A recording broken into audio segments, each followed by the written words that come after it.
अस्सलाम वालेकुम students. I hope you are doing well. Students, आप सब आजकल एग्जाम्स की तैयारी में लगे हुए हैं क्योंकि मिड ईयर्स कहीं स्टार्ट हो गए हैं और कहीं होने वाले हैं। तो बेस्ट आपके पास चांस है। मेरी वीडियोस के थ्रू आप अपने वीक कॉन्सेप्ट्स को इम्प्रूव कर सकते हैं। और आप सब ये बात जानते हैं कि मेरी वीडियोस कॉन्सेप्ट बेस्ड होती हैं। उसके बाद आप कोई सी भी बुक्स यूज़ कर सकते हैं, वर्क बुक, टेक्स्ट बुक या कोई और सी रेफरेंस बुक। मैं यूजली कोशिश करता हूँ ऐसी बुक्स जो कि कैम्ब्रिज को और कैम्ब्रिज के सिलेबस को सेटिस्फाई करें, उसको रिकमेंड करता हूँ। तो पहले सेवेंथ एडिशन यूज हो रहा था, अब हम एट्थ एडिशन यूज कर रहे हैं। You can see on my screen as well. It has 4 books, 1 2 3 4 of eighth edition. Seventh की भी 4 बुक्स है। लेकिन इसके अलावा आप काउंटडाउन, कैम्ब्रिज चेक पॉइंट, आप मार्शल कैवेंडिश की मैथ्स पीपल्स बुक और एक्टिविटी बुक यूज कर सकते हैं। और इसके अलावा बेशुमार बुक्स कोई सी भी यूज करें, कॉन्सेप्ट क्लियर होना चाहिए। तो चलते हैं हम आज की वीडियो की तरफ। आगाज करते हैं आज की वीडियो का। Get ready, start from a message. If you believe it will work out, you will see opportunities. कहते हैं ना कि when there is a will there is a way. जब आप किसी चीज के लिए मेंटली प्रिपेयर ही नहीं है, तो आप अपना 100% कैसे दे सकते हैं। तो उसके लिए सबसे पहले जरूरी है कि आपका माइंड सेट बिल्कुल फोकस होना चाहिए आपके टारगेट या गोल पे।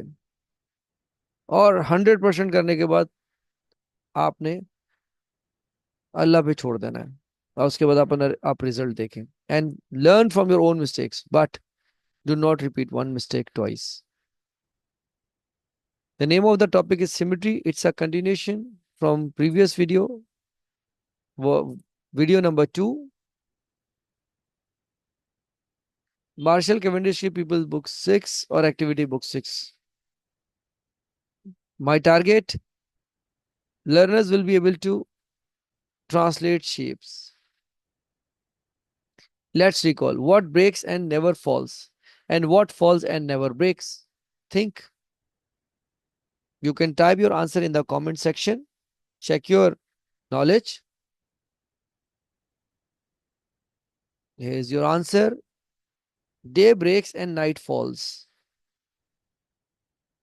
और आप जानते हैं कि मैं हमेशा अपने जितने मेरे व्यूअर्स होते हैं उनके मैसेज का रिप्लाई देता हूं। तो आप अपनी राय का इजहार कमेंट सेक्शन में किया करें।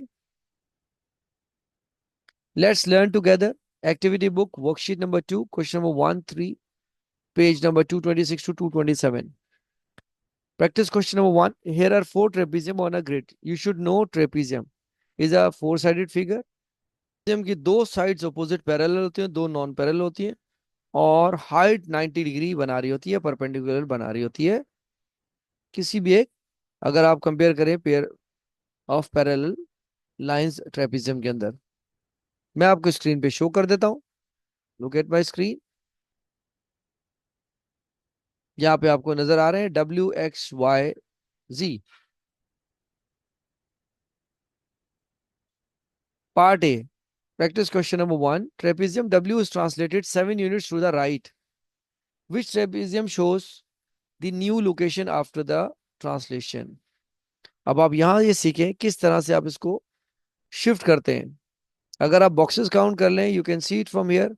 अगर मैं यहां से देखूं, डिस्टेंस देखें, 1 2 3 4 5 6, और यहाँ ग्रिड खत्म है। इसी तरह से यहां से देखें कॉर्नर से 1 2 3 4 5। आप कह रहे हैं कि ट्रेपेजियम डब्ल्यू का ट्रांसलेट होता है 7 यूनिट्स टू द राइट, तो 7 यूनिट्स राइट पे ये रहा। अब यहां से काउंट करें, which trapezium shows the new location after the translation. Trapezium G, यहां से काउंट कर लीजिए आप। 1 2 3 4 5 6 7, ये यहां आ गया। ठीक है, तो ये इस तरह से आपने इसको काउंट करना है। ट्रेपेजियम वाई यहां नजर आ रहा है, y is translated 6 units up. Which trapezium shows the new location after the translation. अब 6 यूनिट्स आप काउंट कर लीजिए यहां से। 1 2, अगर आप यहां से काउंट करेंगे, नीचे से बॉटम से पहले आपको काउंट करके दिखाता हूँ। 1 2 3 4 5 6, 6 यूनिट के बाद यहाँ बनाना है। तो यहाँ एंड है और यहाँ स्टार्ट है। This is how you translate a shape और a figure from one quadrant to another quadrant. So here is on your screen, trapezium Z is the right answer. Now practice question number 2. On the grid, draw and label rectangle A with the coordinates -5, 6, -5, 2, 2, 2 and 2, 6 at its vertices. Somehow यहाँ पे कहीं आपको graph या plotting of graph की भी help चाहिए होगी, तो आपको इसको समझ आना चाहिए किस तरह से आप कोऑर्डिनेट्स को प्लॉट करते हैं। फर्स्ट जो आपका नंबर नजर आ रहा है इसको कहते हैं एक्स और सेकंड वाला वाई। इसको अगर हम दूसरी लैंग्वेज में समझें और हायर लेवल पे तो इसको ऑर्डिनेट और एब्सिसा भी कहते हैं। अब हम इसकी प्लॉटिंग की तरफ चलते हैं। Let's have a look. Guess this point, this is horizontally if you count -5 and on top or vertically is 6। तो दूसरे वाले पॉइंट को देख लीजिए और मैं क्या करता हूं, मैं इनको नंबर दे देता हूं A B C D। तो आपको याद रखना बहुत इजी होता है और ये भी काम भी आप ही ने करना है। इसको आप कहते हैं ये A है, this is B, C and this is D। Easy to remember, ठीक है। अब आपने इसको नाम दे दिया। अगर A है ये, सेकेंड वन इज B। अब थर्ड वन को आप देखिए, एग्जैक्टली ऑपोजिट है यहाँ पे, लेकिन यहाँ पे इसका जो कोऑर्डिनेट आपको नजर आ रहा है 2 2 X2 Y2। तो इसको आप कह दीजिए C। और D के लिए 2 6, 2 and 6। इसको काउंट कर लीजिए। ये A B C D आप नंबरिंग चेंज कर सकते हैं। अब मैंने अगर इसकी numbering A B C D, आप इसको अल्फाबेटिकल ऑर्डर में करें। देखिए यहाँ हम अगर इसको C कहेंगे तो A के बाद C नहीं आता, तो A B C D, this should be C। और हम इसको कट करके इसको हम D कर देते हैं और अपनी प्रेजेंटेशन बिल्कुल नीट रखा करें ताकि एरर के चांसेस कम हो। अब आप देख सकते हैं डी के कोऑर्डिनेट्स 2 6 हैं, सी के 2 2 है, -5 2 एंड ए के -5 6। अब इनको हम ज्वाइन कर देते हैं by using a scale and pencil.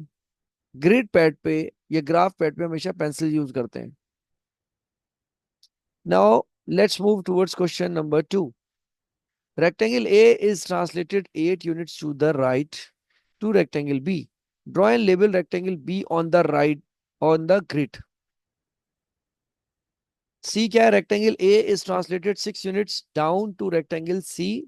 Draw and label rectangle C on the grid. ये वही है पिछले वाला ग्रिड पैड जो मैं आपको यहाँ डिस्प्ले करके दिखाता हूँ।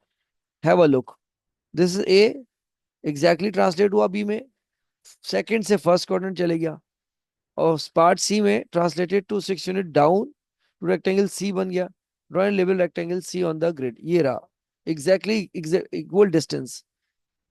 पहले अगर आपने देखा हो पिछली मेरी स्लाइड्स में तो मैंने आपको वहां सिखाया कैसे आप ट्रांसलेट या कैसे शिफ्ट करते हैं एक क्वाड्रेंट से दूसरे क्वाड्रेंट। अब यहाँ पे किसी भी टाइप के क्वेश्चन आ जाए you are able to do it easily. Practice question number 2. Describe the translation that moves rectangle B to rectangle C. अब हमने यह रीजन या पूरी एक्सप्लेनेशन बतानी है कि ये कैसे हुआ, ये क्यों हुआ।